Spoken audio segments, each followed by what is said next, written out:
할렐루야. 예. 오늘은 바보야, 문제는 마음이야 라고 하는 제목으로 지난주에 이어서 바보야 시리즈를 두 번째 시간 갖도록 하겠습니다. 자, 우리 옆 사람에게 한번 말씀하시겠습니다. 문제는 마음이래. 시작. 예. 문제는 마음이래. 예. 오늘 문제는 마음이야. 지난주에는 문제는 삶이야 이런 얘기를 했었죠. 예. 예, 오늘은 마음에 대한 이야기 좀 하도록 하겠습니다. 마음에 대한 이야기 먼저 하기 전에 우리 가수 남진 씨 아세요? 예. 네 하신 분들이 팬이셨어요? 지금 젊은 친구들이, 아이들이 아이돌 열광하잖아요. 그죠? 근데 그게 지금만 있었던 게 아니에요. 제가 생각해 보니까 저희 고모, 따님 중에 큰 딸이 있어요. 현필이 누님이라고 저보다 나이가 조금 많죠. 한 10살 정도 많을까? 그런 생각이 드는데 제가 기억해 보니까 제가 아주 어렸을 때 이 누님이 아마 청소년 아니면 숙녀 한 20대 정도 됐을 때 남진 씨를 그렇게 좋아하더라고요. 야, 지금 생각해 보니까 지금 우리 청소년들이 아이돌 좋아하듯이 그렇게 열광을 하더라고요. TV에 한번 제가 고모네 집에 놀러 갔는데 남진 나오니까 거의 이성을 잃더라고요. 와, 제가 그걸 생각해 보니까 사람은 다 똑같구나. 시대가 지나고 해서 크게 변하는 게 아니고 사람의 본성은 다 비슷하구나. 지금 청소년들이, 젊은이들이 아이돌에게 열광하는 것처럼 그런 마음이 그들 안에 있는 것처럼 우리들에게도, 우리 어른들에게도 그런 마음이 있다. 클리프 리차드가 이대 강당에서 60년도에 공연했을 때 이대 학생들이 어떻게 했습니까?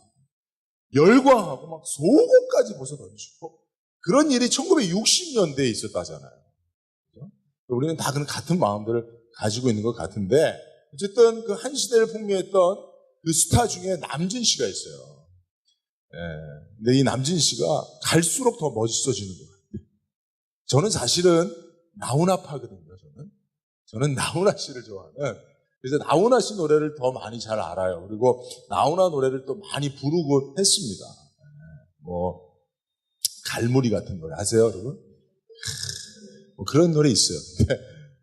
근데 사실은 이제 남진과 나훈아가 쌍벽을 이루는 라이벌이었죠. 그죠?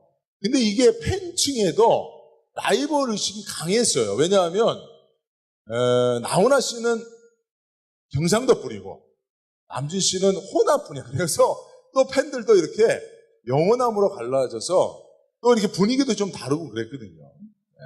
근데 보니까 저는 나훈아 씨를 좋아했는데 지금은 남진 씨를 훨씬 좋아합니다. 갈수록 남진 씨는 멋있어지고, 사실은 나훈아 씨가 더 노래도 잘하고 가창력도 있고 팬층도 두껍고 그랬어요. 근데 보니까 남진 씨가 갈수록 더 멋있어지더라고요. 근데 나훈아 씨는 갈수록 조금 그렇게 흠모할 만한 부분들이 좀 적어지는데 왜 제가 이런 얘기를 하냐면 남진 씨가 얼마 전에 남진 장로님이 되셨습니다. 세eden 교회, 여기 죽전에 있는 세eden 교회에서 장로 임직을 받으셨어요. 할렐루야. 너무 반갑고 기쁘더라고요. 남진 씨가 사실은 여러분 한 시대를 풍미한, 그리고 얼마나 팬들이 많고 얼마나 따르는 여자들이 많았겠어요. 지금도 현역으로 왕성하게 활동하시는 분인데, 그런데도 그분이 한 교회 장로가 될 정도면 신앙생활 그냥 대충 해서 장로가 될 수 없습니다. 예배생활 대충 해서 장로 될 수 없잖아요. 그죠? 세eden 교회는 또 큰 교회고 장로 되실 분들이 많은데 그 중에 남진 씨가 남진 장로님이 되셨다고 하니까 참 기쁘더라고요. 근데 제가 왜 이제 남진 씨 얘기를 하냐면 남진 씨의 노래 중에 마음이 고와야지라는 노래가 있습니다. 아세요? 네, 남진 씨. 같이 한번 불러볼까요? 가사를 한번. 아시죠, 여러분? 네, 남진 씨 노래 부를 때는 약간 짝다리를 짚어야 돼요. 짝다리 딱 짚고. 짝다리를 짚고 이분이 목소리를 이렇게 좀 낮춰서 부릅니다. 그래서 이 목청을 이렇게 밑으로 깔아야 돼요. 그리고 딱 이렇게 하고 이제 노래를 시작해요. 새까만 눈동자의 아가씨 이러면서 이제 다리 털면서 그 노래를 부르잖아요. 그죠? 근데 여러분 이 노래가 얼마나 복음적인지 몰라요. 예? 그 뭡니까? 겉으론 거만한 것 같아도 마음이 비단같이 고와서 정말로 나는 바랬다 이거지. 예? 마음이 고와야지 여자지. 얼굴만 예쁘다고 여자냐. 가장 결정적인 백미가 마지막 한 번만 마음 주면 변치 않는 여자가 정말 여자지. 할렐루야. 여러분 우리도 신앙생활 할 때 하나님 앞에 한 번 마음 주면 변치 말아야지. 이랬다 저랬다 환경 상황 사람 따라서 그냥 그렇게 변하면 여자도 마음 한 번 주면 변하지 않아요. 물론 여자만이 아니라 남자도 마찬가지겠습니다만 그죠? 이제 여러분이 인간관계에 있어서 특별히 남녀관계에 있어서 마음이 중요합니다. 마음을 봐야 돼요. 그죠? 여러분 얼굴이 예쁘면 보기는 좋아요. 근데 마음이 예뻐야 함께하기가 좋아요. 여러분 우리가 보기 좋은 사람 선택하겠어요? 더불어 함께하기 좋은 사람 선택하겠어요? 특별히 배우자는 그죠? 여러분 배우자 이렇게 놓고 보고만 있을 겁니까? 함께 더불어 살아야 되잖아요. 살기 좋은 사람, 더불어 함께하기 좋은 사람, 마음이 좋은 사람이에요. 하나님하고의 관계도 마찬가지입니다. 여러분 하나님도 우리 외모를 보지 아니하시고 우리의 마음을 보시는 줄로 믿습니다. 잘 아시는 말씀처럼 사무엘상 16장 7절에 여호와께서 사무엘에게 이르시되 그의 용모와 키를 보지 말라. 내가 이미 그를 버렸노라. 내가 보는 것은 하나님 보는 것은 사람 같지 아니하니 사람 외모를 보거니와 같이 함께 있습니다. 시작. 나 여호와는 중심을 보느니라. 할렐루야. 이 중심이 바로 마음이에요. 바로 이 중심을 보신다는 게 이제 다윗에 대한 이야기인데 사도행전 13장 20절에 보면 패하시고 다윗을 왕으로 세우시고 증언하여 이르시되 내가 이새의 아들 다윗을 만나니 내 마음에 맞는 사람이라 내 뜻을 다 이루게 하시더니 할렐루야. 하나님께서 보시는 것은 마음입니다. 그래서 하나님이 보시는 마음들 중에 제일 하나님 마음에 드는 사람이 누구였어요? 다윗이었다는 거예요. 여러분 우리가 다윗 같은 마음을 가지면 하나님을 기쁘시게 하는 줄로 믿습니다. 그래서 여러분 오늘 마음이 중요하다는 얘기 하고 있는 거예요. 사실 여러분 지난주 제가 설교가 중요한 것은 삶이야 했잖아요. 그죠? 그래서 특별히 우리들은 세 가지 삶을 주목해서 수고하고 노력해야 된다고 그랬죠. 첫째는 하나님이 금하신 것을 행하지 않는 범죄하지 않기 위해서 우리는 수고와 노력을 아끼지 말아야 된다고 그랬어요. 두 번째는 하나님이 우리에게 부탁하신 직분, 사명 이 삶을 우리가 열심히 살아가는데 수고와 노력을 아끼지 말아야 된다. 세 번째는 뭐예요? 하나님을 기쁘시게 하기 위해 하나님과 관계 속에서 하나님을 더 기쁘시게 하기 위하여 우리가 수고와 노력을 아끼지 말아야 된다라고 말씀을 드렸죠. 다 기억나시죠? 그런데도 불구하고 지난 한 주간 보니까 새벽기도 인원이 한 명도 더 늘지 않았어. 삶이 그렇게 중요하다고 하나님을 기쁘시게 하기 위해서 우리가 더 기도하고 예배하자고 말씀드려도 수요 예배에 한 명도 더 나오지 않았어. 오늘 헌금은 더 많이 했나 모르겠다. 제가 헌금을 보고 판단하는 건 아니겠습니다만은 여러분 삶이 중요하다라고 제가 그렇게 이야기를 했는데도 불구하고 제가 볼 때에는 크게 여러분들의 예배생활, 봉사생활, 하나님을 기쁘시게 하는 삶, 거룩한 삶에 대한 변화가 별로 느껴지지 않는 이유가 뭘까요? 그것은 마음의 문제가 있기 때문이에요. 삶이 변하려면 먼저 마음이 변화돼야 하는 줄로 믿습니다. 마음이 변화되지 않으면 삶도 변화되지 않는다는 거예요. 그래서 제가 지난주에 삶이 중요하다는 말씀을 드리면서 분명히 여러분들의 마음이 변화되지 않는 한 삶이 중요하다는 걸 알아도 삶의 변화를 이끌어내지 못할 것이라 생각하고 오늘 중요한 건 마음이야라고 설교하고 있는 줄로 아시기 바랍니다. 자, 그래서 오늘 마음에 대한 이야기 성경을 중심으로 여러분들과 함께 나누기를 원하는데 가장 중요한 마음에 대한 성경이 가르치는 진리는 무엇이냐 하면 마음은 방향성을 가지고 움직인다. 이것만 오늘 여러분들 기억하시면 됩니다. 우리들의 마음은 어떤 방향성을 가지고 그 방향을 향하여 계속해서 움직이고 있다라고 하는 사실. 성경은 이것을 우리에게 가르쳐주고 있습니다. 자, 오늘 본문 말씀에는 솔로몬 왕의 변심, 타락이 등장하고 있는데 그 솔로몬 왕의 변심을 성경은 주목할 만한 표현으로 기술하고 있는데 그게 마음을 돌렸다라고 합니다. 열왕기상 11장 2절에 보면 여호와께서 일찍이 이 여러 백성에 대하여 이스라엘 자손에게 말씀하시길 너희는 그들과 서로 통혼하지 말며 그들도 너희와 서로 통혼하게 하지 말라. 그들이 반드시 너희의 마음을 돌려 그들의 신들을 따르게 하리라 하셨으나 솔로몬이 그를 사랑하였다. 하나님께서 이방 여인들과 통혼하지 말라 그랬어요. 결혼하지 말라 그랬어요. 그들과 엮이지 말라 그랬어요. 왜? 너희들의 마음의 방향성을 그들이 돌려놓을 것이기 때문에. 마음은 어떤 방향성을 가지고 계속해서 움직이는데 그 마음이 어떤 방향을 향하여 움직이고 있느냐가 그의 운명을 결정짓는데 그 운명을 결정짓는 마음의 방향성을 이방 여인들이 돌려놓는다면 운명도 바뀌게 됩니다. 하나님의 축복을 받는 운명에서 심판과 저주를 받는 운명으로 돌려줄 수 있으니 조심하라고 하나님 말씀하시는 거예요. 그럼에도 불구하고 솔로몬은 그 하나님의 말씀을 귀 기울여 듣지 않았습니다. 3절에 보니까 왕은 후궁이 700명이요 첩이 300명이라 그의 여인들이 왕의 마음을 돌아서게 하였다. 4절에 보면 솔로몬의 나이가 많을 때 그의 여인들이 그의 마음을 돌려 다른 신들을 따르게 하였다. 9절에도 그렇게 되어 있습니다. 솔로몬이 마음을 돌려 이스라엘 하나님 여호와를 떠났다 그랬어요.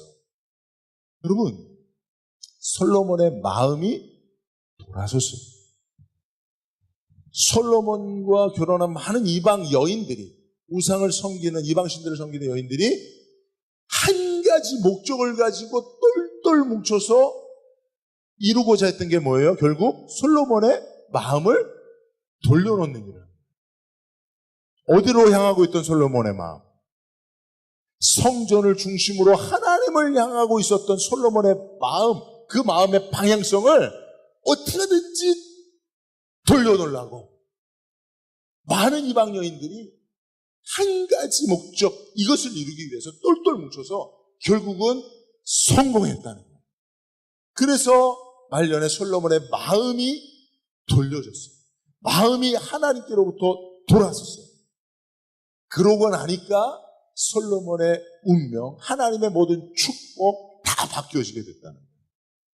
여러분, 이 사실을 통해서 우리도 우리의 마음의 방향성이 중요하고 결국은 우리의 마음은 어떤 방향성을 가지고 일관되게 움직이고 있다는 사실, 그리고 그 방향성의 그 최종 목적지가 무엇이냐라고 하는 사실, 이게 중요하다는 것을 깨달아야 하는 줄로 믿습니다. 예, 이게 중요해요. 그죠? 근데 오늘 본문의 말씀을 보니까 마음의 방향성은 딱 두 가지라는 사실을 보여주고 있어요. 두 가지. 하나의 방향성은 하나님을 향하든지, 또 하나의 방향성은 뭡니까? 하나님을 향하는 그 마음이 돌아서니까 솔로몬이 누구를 향합니까? 이방 신들을, 우상들을 향하여 마음이 전격적으로 돌아서는 것을 볼 때 됩니다. 그래서 여러분, 오늘 솔로몬의 이 변신, 돌아선 마음을 통해서 우리가 알 수 있는 것은 우리가 가지고 있는, 인간이 가지고 있는 마음의 방향성은 딱 두 가지다. 하나는 하나님을 향하든지, 또 하나는 하나님과 정반대편에 있는 우상, 이방 신들을 향하든지. 자, 2절에 보면 그들이 반드시 너의 마음을 돌려 그들의 신들을 따르게 하리라 라고 말씀합니다. 4절에 보면 솔로몬의 나이가 많을 때 그의 여인들이 그의 마음을 돌려 다른 신들을 따르게 했다는 거예요. 여러분, 이 사실을 우리가 주목할 필요가 있습니다. 아니, 나는 그냥 하나님 열심히 따라가지 않지만 내가 우상을 따라가지도 않는 거야. 내가 마음이 하나님께로 전폭적으로 돌아서 있지는 않지만 그렇다고 내가 뭐 다른 우상 섬기고 다른 신을 섬기고 그러지도 않아 라고 우리는 항상 이 중간지대를 선택하려고 하는 시도를 합니다. 그런 생각을 하고 회색지대에 서 있으려고 합니다. 근데 성경은 분명히 말씀하고 있는 것은 솔로몬이 하나님을 향하여 가고 있던 그 마음이 돌아서니까 전격적으로 하나님이 가장 싫어하는 이방 신들을 향하여 그 마음이 쏜살같이 달려가게 되더라는 겁니다. 이 사실을 우리가 경고의 말씀으로 받을 수 있길 바랍니다. 여러분들도요, 저와 여러분들도 혹 하나님을 향하던 여러분들의 마음이 돌아서면 그 마음이 하나님이 가장 싫어하시는 저 반대편에 있는 그 우상에게로, 이방 신들에게로 그 마음이 쏜살같이 달려가게 된다는 사실을. 여러분, 솔로몬이 우리보다 믿음이 훨씬 좋았어요. 솔로몬이 하나님에 대한 경험들이 많았습니다. 솔로몬이 받은 하나님의 축복이 무궁무진했습니다. 그럼에도 불구하고 마음이 돌아서니까 하나님 앞에 완전히 등을 돌리게 된다 하는 사실을 우리가 알아야 돼요. 그러니까 여러분, 우리 마음이 그 무엇인가로부터 솔로몬처럼 돌아서게 되지 않기를 조심할 수 있기를 바라요. 네. 근데 여러분, 우리가 참 이상한 것 한 가지, 저는 의문이 드는 게 그거예요. 솔로몬이 어떻게 하나님 버릴 수 있습니까? 하나님이 솔로몬에게 어떻게 했는데요? 솔로몬을 세계 최고의 지혜자로 만들어 주셨잖아요. 그의 왕권을 보장해 주셨잖아요. 솔로몬이 구한 지혜뿐만 아니라 부귀와 영화도 함께 주셨잖아요. 솔로몬의 이름에 영광을 주셔서 먼 나라에까지 솔로몬의 이름이 유명세를 탔잖아요. 솔로몬의 부족함이 뭐가 있었습니까? 솔로몬 시대에는 하나님이 전쟁도 그쳐주셨어요. 그런데 어떻게 솔로몬이 하나님께로 행하던 마음을 돌려 이방 신들을, 우상들을 섬길 수 있습니까? 특별히 여기 말씀을 보면 5절에 보면 이는 시돈의 여신 아스다롯을 따르고 암몬 사람의 가증한 밀곰을 따르고 7절에 보니까 모압의 가증한 그모스를 위하여 예루살렘 앞 산에 산당을 지었고 또 암몬 자손의 가증한 몰록을 위해 그와 같이 했다. 여러분, 지금 솔로몬이 하나님으로부터 돌아선 마음으로 따라가 섬겼던 그 이방 신들이 아스다롯, 그모스, 밀곰, 몰렉 이런 것들이에요. 네, 여러분, 이게 아주 고상하지가 않아요. 하나님을 섬기는 종교행위, 그 종교적 신앙생활, 그런 것에 비하면 이것들은요, 그냥 상식적으로 봐도 아주 저급한. 두 가지 특징적인 종교행위가 있어요, 그 우상들에게는. 첫째가 난잡한 성교. 아스타롯을 섬기고, 그모스를 섬기고, 밀곰과 몰렉을 섬기는 신전에 가보면 성창들이 있었어요. 공식적인 창녀들이 있었어요. 그리고 남창들이 있었어요. 그래서 그 신들을 섬기는 신앙인들은 그 성전에 가서 버젓이 난잡한 성행위를 했습니다. 근데 사실 여러분, 솔로몬의 후궁으로 첩으로 온 많은 이방 여인들이 결국은 그 자기들의 그 종교 행위를 버리지 못한 것 중에 하나가 바로 거기에 있어요. 왜냐하면 솔로몬이 찾아줘야지 뭐. 1000대 1이니까 1000대 1. 매일같이 1000대 1의 관문을 뚫어야 솔로몬 한번 만나니까. 그러니까 자기들의 어떤 그런 정욕을 푸는 데 있어서 그 자기들이 섬겼던 그런 우상들을 섬기고자 하는 욕구들이 많았던 것이 사실이죠. 그럴 뿐만 아니라 거기에 드려지는 제사 중에 인신 제사들이 있었어요. 특히 자녀들을 불 가운데 던져 제사를 드리는 이런 말도 안 되는 인신 제사 행위들이 바로 솔로몬이 하나님으로부터 마음을 돌려 쫓았던 그 우상 숭배 이방 신들을 제사하는 행위에 존재했단 말이에요. 어떻게 솔로몬이 하나님을 버리고, 물론 하나님을 버릴 수 있다고 합니다. 마음을 돌아갈 수도 있다고 합시다. 그렇다고 해서 그가 쫓아갔던 그 우상들 이방 신들이 하나님을 섬기는 그 종교행위와 어느 정도 좀 인간적 관점에서 보더라도 좀 고상하고 뭔가 좀 흠모할 만한 게 있어야 되잖아요. 근데 그것도 없었단 말이에요. 형편없는, 도덕적, 윤리적으로, 인간적으로 형편없는 그런 모습들이 있었단 말이에요. 그럼에도 불구하고 솔로몬의 마음이 돌아서게 된 결정적인 원인이 뭡니까? 이것을 우리가 생각해 볼 필요가 있어요. 왜냐하면 우리들도 솔로몬처럼 마음이 변심할 수 있는 가능성들이 있기 때문에 그래요. 자, 그러면 결국은 여러분 솔로몬의 마음을 돌렸던 결정적인 요인이 뭡니까? 누구 때문이죠? 사실은 여러분 솔로몬의 마음을 돌려 우상을 섬기도록, 이방 신들을 섬기도록 주도적으로 전략적으로 역사한 이가 누구예요? 마귀거든요. 마귀예요. 마귀가 자신이 나서서 야 나를 따르라, 하나님을 따르지 말고 나를 따르라 하면 아무도 따를 사람이 없어요. 그렇죠? 그래서 우상들을 만드는 거예요. 그럴듯한 풍요의 우상들, 성공의 우상들을 만드는 거예요. 근데 솔로몬 같이 신실한 사람들은 그 우상을 보고는 절대 또 안 따라가요. 왜? 하나님이 우상을 섬기지 말고 우상을 만들지도 말라고 그랬으니까. 그래서 마귀가 우상들을 만들고 또 우상을 섬길 수 있도록 그 앞에 또 도구로 사용하는 존재들이 있는데 그게 누구예요? 여인들이에요. 여러분 이것을 잘 알아요. 마귀가 우리의 마음을 돌이키기 위해서 사용하는 도구가 무엇인지를 알아야 됩니다. 솔로몬에게는 여자들이었어요. 왜냐하면 솔로몬은 로맨티스트였어요. 로맨티스트. 오늘 성경을 보니까 솔로몬이 후궁이 몇 명이에요? 네? 그렇죠. 이런 걸 아주 정확히 암송하고 있어요. 솔로몬의 700명, 첩이 300명, 도합 1000명. 남자들만 할렐루야. 자, 솔로몬이 후궁이 700, 첩이 여러분 본초도 있을 거 아니에요, 그렇죠? 어쨌든 후궁가 1000만 1000명, 그렇죠? 근데 이 여인들을 솔로몬이 사랑했다잖아요. 저는 한 사람 사랑하기도 버거워 미치겠는데 한 사람도 이거 사랑하기가 힘든데 솔로몬은 700명, 300명, 도합 1000명 다 사랑했어요. 그만큼 솔로몬은 로맨티스트. 그러니까 솔로몬이 제일 행복해하는 순간은 여인을 사랑하는 순간이에요. 그런 여러분 보십시오. 솔로몬은 로맨티스트예요. 그리고 사랑할 대상들이 쭉 있어요. 뿐만 아니라 그들을 왕이 사랑하는 것은 칭찬받을 만한 일입니까? 아닙니까?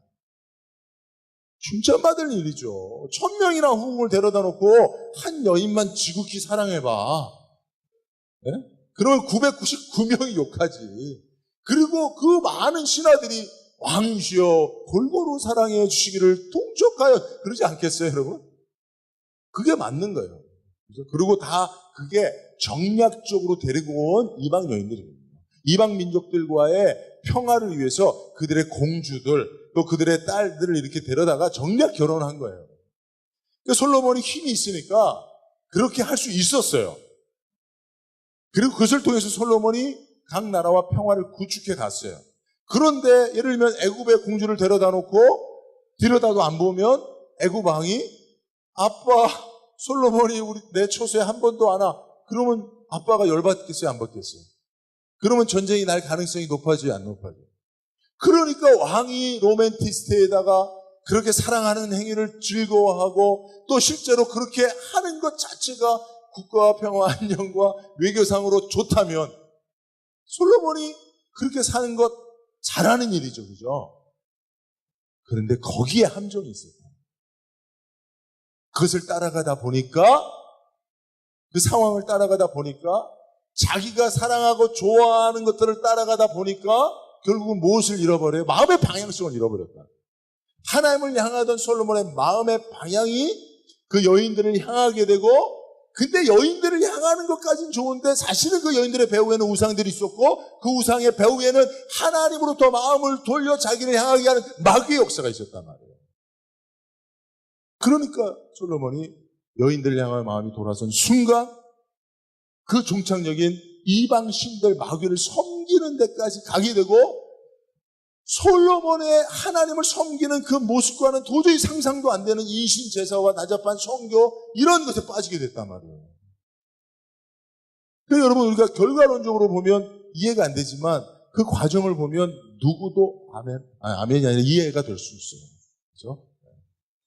우리들도 그런 방식으로 마음이 돌아서게 되는 거예요. 그럼 사람과 사람의 관계 속에서도 아내와 남편이 마음이 돌아서는 것도 이런 방식으로 돌아서는 거예요.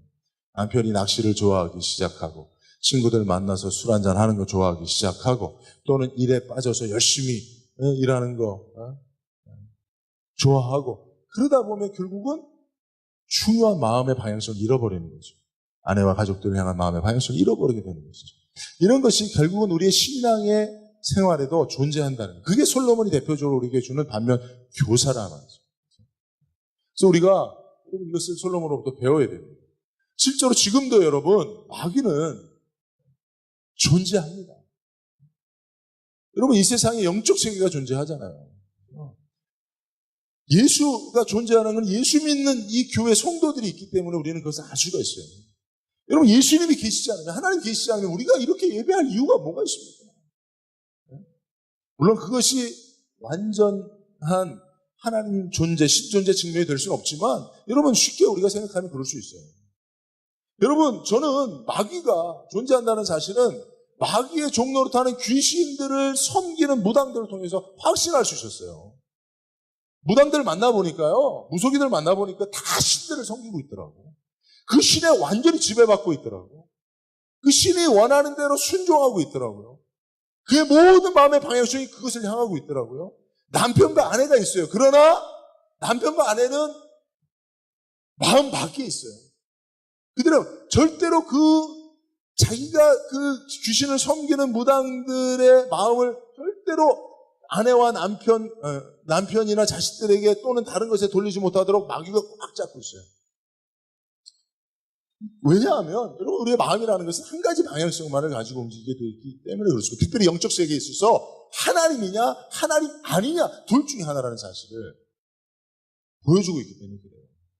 그래서 여러분 우리가 솔로몬처럼 하나님을 향하던 우리의 마음의 방향성을 돌아서게 하는 그 무엇이 우리 삶에 존재한다면 그것을 행하는 일이 나에게 적합하고 맞고 즐겁고 칭찬받을 만한 일을 할지라도 과감히 잘라버려야 하는 줄로 믿습니다.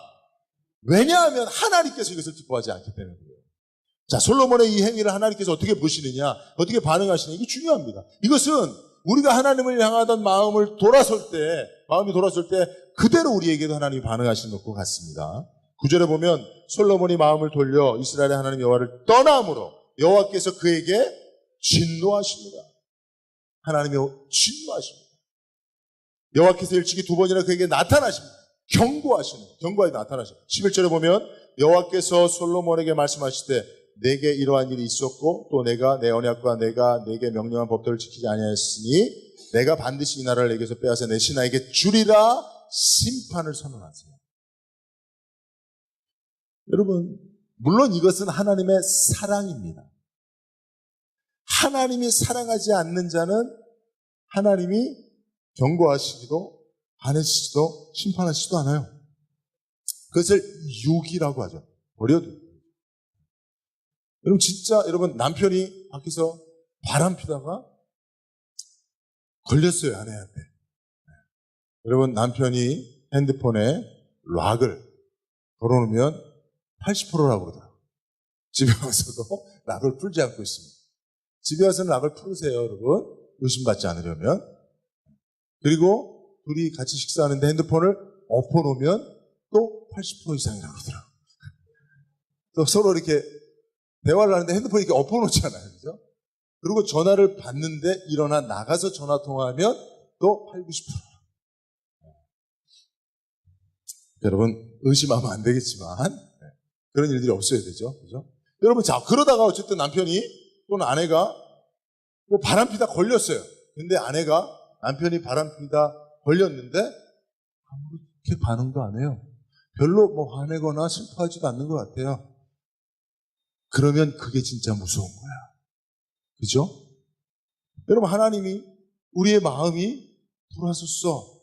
하나님께로 향하던 마음이 이방 여인으로 세상에 좋아하는 것들로 사모할 만한 것들로 세상에서 칭송받는 것들로 돌아섰어요. 근데 하나님이 아무 말씀도 안 하셔. 그래 잘한다 하셔. 그게 무서운 겁니다. 그게 하나님으로부터 버려진 인생이에요. 그래서 여러분 세상에서 하나님으로부터 마음이 돌아서서 승승장구하는 사람들 부러워하지 마십시오. 하나님으로부터 버려진 인생, 유기된 인생. 그러나 하나님이 사랑하신 하나님의 자녀들은 반드시 그 마음이 하나님께로부터 돌아섰을 때 하나님께서 진노하시고 경고하시고 심판하신다는 것을 믿으시기 바랍니다. 이게 하나님의 사랑입니다. 하나님이 솔로몬을 사랑하시니까 이렇게 하시는 거예요. 근데 그 경고가 매우 중요한 메시지를 담고 있는데 그게 뭐냐면 우리가요 하나님께로 향하던 마음이 그 어떤 다른 것으로 말미암아 돌아서게 되면 하나님 우리에게 경고하시는데 그 경고는 어떤 사인을 품고 있냐면 우리 삶을 향하여 하나님께서 그 방향성을 주시던 것들을 끊어버리십니다. 그러니까 사실은 솔로몬 왕에게 있어서 하나님을 향하여 그 마음이 가고 있을 때는 하나님이 백성들의 마음을 모아서 솔로몬 왕을 향하게 해주셨어요. 여러분 왕이 제일 중요하게 여기는 게 뭡니까? 백성들 지지율이에요. 백성들의 지지율입니다. 그래서 여러분 우리 대통령 지지율 이런 거 계속 발표하잖아요. 그죠? 그 중요한 거기 때문에 그래요. 국민들이 지지하지 않으면 왕이 왕입니까? 왕일 수 없죠. 불안하죠. 언제 모반이 일어나고 반역이 일어날까 불안해서 왕 노릇 못합니다. 행복하게. 근데 백성들이 절대적으로 지지해주면 왕은 행복한 거예요. 그러니까 하나님께서 솔로몬이 하나님을 향하여 그 마음을 향하고 있을 때는 백성들의 마음을 모아서 여러분 이거 민심은 천심이라고 하는데 그거 맞습니다. 백성들의 마음은 하나님 움직여주세요. 그래서 여러분 그걸 믿어야 됩니다. 그래서 여러분 민주사회에서도 모든 권력이 국민에게 나오잖아요.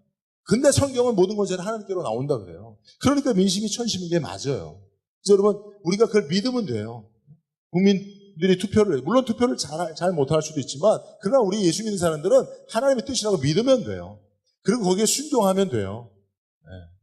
근데 어쨌든 이거는 뭐 여담이었고요. 어쨌든 하나님께서 솔로몬에게 경고하시는 게 그거예요. 네가 나를 향한 마음을 돌이키니 나도 너를 향하여 쏟아주었던 백성들의 마음을 돌이키게 하겠다라고 경고하시는 거예요. 그러니까 여러분 우리가 하나님을 향한 우리의 마음이 돌아서게 되면 하나님께서 우리를 위하여 주셨던 물질의 방향성, 사람들의 인정과 칭찬의 방향성, 또 세상의 모든 흐름들이 있잖아요. 순리를 따라 살아가야 순적한 삶을 살게 되고 행복해집니다. 자꾸 거스르며 사는 것, 그죠? 역류하며 사는 거 피곤한 일이에요. 근데 하나님께서 하나님을 향하여 우리가 방향성을 가지고 살면 하나님께 우리 삶을 순적하게 해주세요. 이걸 형통이라고 말하거든요. 어려운 일이 있어도 하나님 풀어주는 역사가 있어요. 근데 마음이 돌아선 자에게는 하나님께서 그 역사를 그치게 하신다는 거예요. 그래서 결국은 솔로몬을 향한 백성들의 마음이 다 돌아서 버렸어요.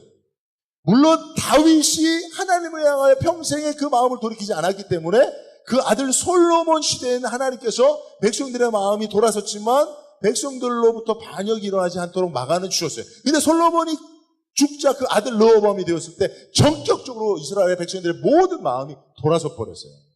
근데 그 원인이 솔로몬의 마음이 하나님으로부터 돌아섰기 때문에 그런 거예요. 우리가 성경을 통해서 이것을 좀 알 필요가 있습니다. 그러므로 여러분 오늘 제가 설교를 통해서 우리가 함께 생각해 보기를 원하는 것은 내 마음의 방향성이 누구를 향하고 있느냐라고 하는 걸 한번 생각해 보았으면 좋겠어요. 그리고 우리는 늘 조심하여 혹여나 내 마음이 하나님으로부터 돌아서서 하나님이 싫어하는 다른 것에 마음을 빼앗기고 있지는 않는가. 이 마음을 가지고 살아야 되는 것입니다. 솔로몬의 인생이 우리에게 보여주는 매우 중요한 교훈이라는 거예요.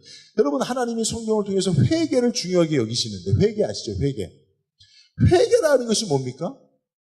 마음을 돌이키는 거예요. 하나님을 향하여 가던 마음이 솔로몬처럼 이방 여인이나 기타 다른 것으로 인해서 자기가 좋아하고 흠모하고 칭찬받을 만한 사람들로부터 존경받을 만한 것 때문에 돌아서서 잘못된 길로 가다가 이 길이 하나님을 향하는 길이 아니구나라고 하는 사실을 깨닫고 그 마음을 돌이키는 게 회개거든요. 그래서 진정한 회개는 돌이킴이 있어야 되는 줄로 믿습니다. 여전히 솔로몬처럼 이방 여인들을 찾아 그 마음을 빼앗기는 일이 지속되면 회개한 거 아니에요.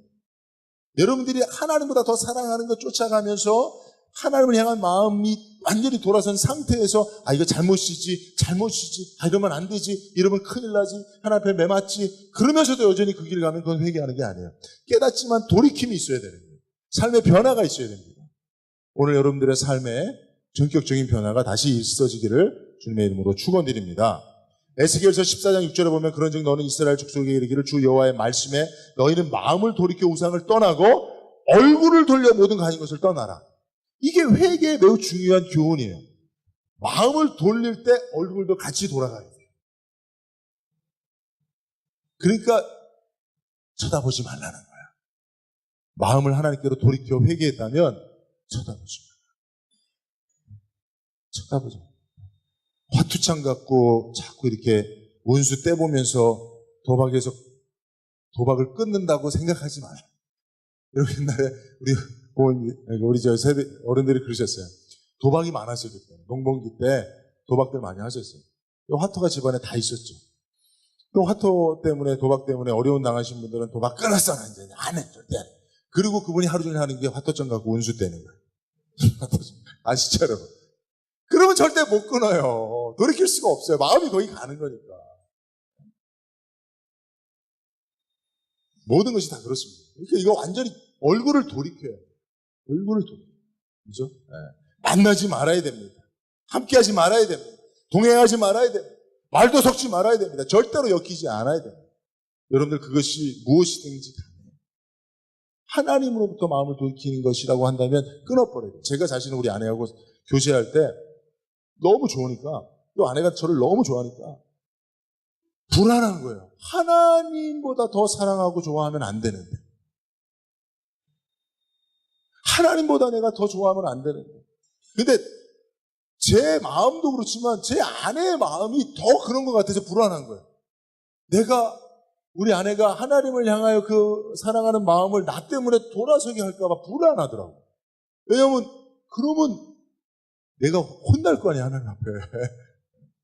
그리고 사실은 하나님이 허락한 만남이었기 때문에 만날 수 있었는데, 하나님이 안 되겠다 니들 그러면 하나님이 끌어놓으면 다시 만날 재간이 없습니다, 인간은. 그래서 제가 사모하고 산기도를 가고, 여보 절대로 우리가, 여보가 아니었지 그때는, 교제하는 속에서 절대로 우리가 서로 하나님보다 더 사랑하면 안 돼. 하나님보다 더 좋아하면 안 된다. 그러고 서로 다짐하자고 막 그랬어요. 그리고 같이 기도하고. 그래서 진짜 손 한 번 잡고 연애를 7년, 8년을 했는데 뽀뽀 한 번 하는데 수년이 걸렸습니다. 이해가 안 되시죠, 오병 입자님? 진짜 그랬어요. 근데 지금 생각해보면 조금 바보 같았어요, 솔직히. 그렇게까지 내가 왜 근데 하나님 기뻐하셨다는 마음에 확신이 있어요. 사실 그 바보 같은 거죠. 좀 바보 같은 거였어요. 좀 순진해서 바보 같은 짓을 했는데, 뭐 그렇다고 그런 마음들이 이렇게 되는 게 아니잖아요, 그죠? 근데 그렇게 했던 기억들이 저는 아름답게 기억되고 추억되고 있어요. 그리고 하나님이 정말 귀하게 보시고, 그래서 부부의 연을 맺어주시고, 또 부부의 연을 맺어주신 이후에 저를 주의 종으로 부르셨다고 생각해요. 그리고 사용하신다고 생각합니다. 부족함이 많지만. 여러분, 하나님 보시는 그 마음이에요. 사랑할 수 있습니다. 사람을 사랑할 수 있어요. 좋아할 수 있어요. 그리워할 수 있습니다. 그러나 우리의 마음의 방향성이 하나님께로 향하고 있다는 사실만큼 잃어버리지 않도록 해야 되는 겁니다. 그 마음이 혹여나 빼앗길까봐 두려워해야 됩니다. 조심해야 됩니다. 점검해야 됩니다. 그래서 내가 내 마음이 어디로 향하고 있는지를 늘 점검하고, 혹여나 하나님을 향한 내 마음의 방향성이 틀어지진 않았을까, 이런 경외하는 마음을 가지고, 두려운 마음을 가지고 살아가는 것이 중요하다는 거예요. 솔로몬도 자기가 알지 못하는 사이에 국정을 논하고 외교를 중시하고 자기에게 시집온 그 많은 여인들을 사랑해야 되는 당위에 따라, 책임감에 따라 움직이다가 보니까 마음이 돌아섰거든요. 마음은 그렇게 한순간에 돌아서지는 않습니다. 이렇게 조금씩 돌아서고 있는 거예요. 지금이라도 여러분들이 깨달으면 빨리 마음을 하나님께로 다시 돌이킬 수 있으면 좋겠습니다. 네. 여러분, 우리가 마음이 하나님께로 돌아서고 있다는 것은 핑계와 또 이유가 많아지는 거예요. 신앙생활에. 예를 들면 전에 당연히 교회 나와서 예배드리고 주일 정수하고 뭐 하나님 앞에 봉사생활을 하는 걸 당연히 여겼어요. 직분을 주시면 감당했어요. 잘 감당했어요. 어린 아이들이 야 너 저기 저녁은 집에 가서 꼭 먹어야 돼. 너 아무리 늦어도 9시 이후에는 들어오면 안 돼. 통금이 9시야. 그러면 그냥 애들은 부모를 향하여 마음이 있을 때는 그러고 따랐어요. 근데 밖에서 이성 친구를 사귀고 친구들과 이렇게 놀러 가는 게 좋아지고 마음이 돌아서니까 왜 9시까지 들어와야 돼요? 왜? 다른 집들은 안 그러는데 왜 우리 집만 그래? 왜? 자꾸 이유를 물어보고 그리고 자꾸 전화 걸어서 엄마 나 사실은 이런 데 핑계대기 시작합니다. 똑같아요. 성도들도요. 목사님 왜 교회에서 모교에서만 예배드려야 돼요? 왜 목사님 헌금은 모교에서만 해야 돼요? 왜 꼭 나는 교사해야 돼요? 왜 나는 꼭 매주 봉사해야 돼요? 누가 그렇게 꼭 하라 그랬어? 그냥 하나님이 좋으리고 하나님을 향한 마음이 있고 하나님이 사랑스럽고 교회가 사랑스러우니까 그게 한 거 아닙니까? 근데 자기가 마음이 돌아서서 딴 길로 가고 그러니까 자꾸 그게 걸리는 거야. 그러니까 왜 그래야 되냐고. 왜 새벽 기도는 왜 매일 해야 되냐고. 기도는 왜 계속 해야 되냐고. 안 하고도 잘 사는 이런 마음들이 생기는 것은 다른 이유가 아니라 마음이 돌아섰기 때문에 그래요. 마음이 돌아서기 시작한 증거입니다. 물론 그것이 확증은 아니겠습니다. 누구도 제가 여러분들의 마음이 어떤 게 됐다는 걸 말할 수 없잖아요. 그러나 여러분들 스스로 생각하세요. 스스로 생각하셔서 내 안에 자꾸 하나님을 향하여 정말 그 하나님의 사랑과 은혜에 감사해서 정말 하나님을 향하던 마음들이 자꾸 내가 꼭 그럴 필요가 있나? 왜 그래야 되나? 핑계가 생기고 이유가 자꾸 의문이 물어봐진다는 것은 결국은 내 마음이 돌아서고 있다는 증거일 수 있다는 것 꼭 기억하시고 오늘 여러분들 마음 점검하고 정말 주만 바라보며 다시금 주님을 기쁘시게 하는 저와 여러분들 되시면 좋겠습니다. 기도합니다.